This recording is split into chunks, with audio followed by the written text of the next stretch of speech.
Um, two teens in Tennessee were recently jailed for wearing saggy pants, which continues on with the theme of criminalizing the youth in America for doing harmless things. Now, the reason why they got arrested and jailed was because the authorities used indecent exposure in order to go after them. Antonio Ammons, an 18-year-old student at Bolivar Central High, spent 48 hours behind bars after a school resource officer who has nothing better to do with his time charged him with indecent exposure for dropping or drooping denim. So here's the thing. I actually sympathize a tiny bit with the school administrators because the article explains they've explained it to these kids over and over again. That is not the dress code. And you're allowed to have a dress code in school. And yeah, sometimes they're annoying, but in terms of blocking freedom of speech, sometimes they'll block certain shirts because they don't like the message on it. But it's not a freedom of speech issue on the pants. Now, I don't care at all if people have saggy pants. Don't care, never cared, never gonna care. But I get that a principal might care and think that's not the right attire.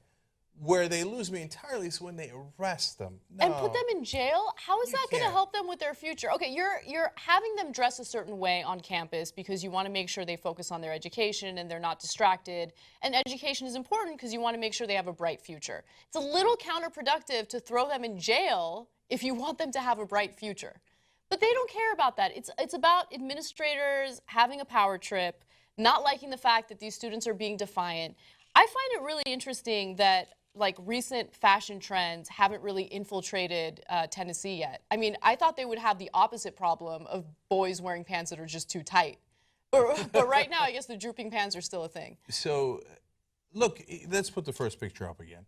So, I find it preposterous, and that's because I'm too old. It just seems uncomfortable. Yeah, like, how do they keep it there? I'm always amazed by that. The guy on the right, how does it not fall off? And is he winning a human rights award in Croatia? Those are my questions. Okay. You're hilarious. But if you're an administrator and you want to be a pain in his ass, first, too late. He probably hurt his ass trying to keep those things on and walk at the same time. But there's an old school way of doing it. You suspend him, you expel him. Those are, can you imagine getting expelled from school? That is a super serious consequence.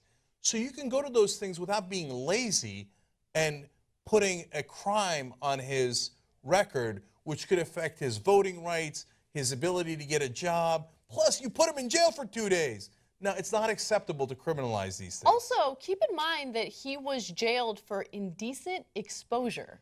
I think that sets a freaking terrible precedent when it comes to kids. He's 18, by the way. He's an 18-year-old. That could get you on the sex offender list. Yes. So I don't want anyone to think like, oh, these kids were being defiant, they deserved it. No, they don't deserve charges and conviction of, indecent exposure. That's ridiculous. Nah, we've criminalized everything in this country. It's absurd.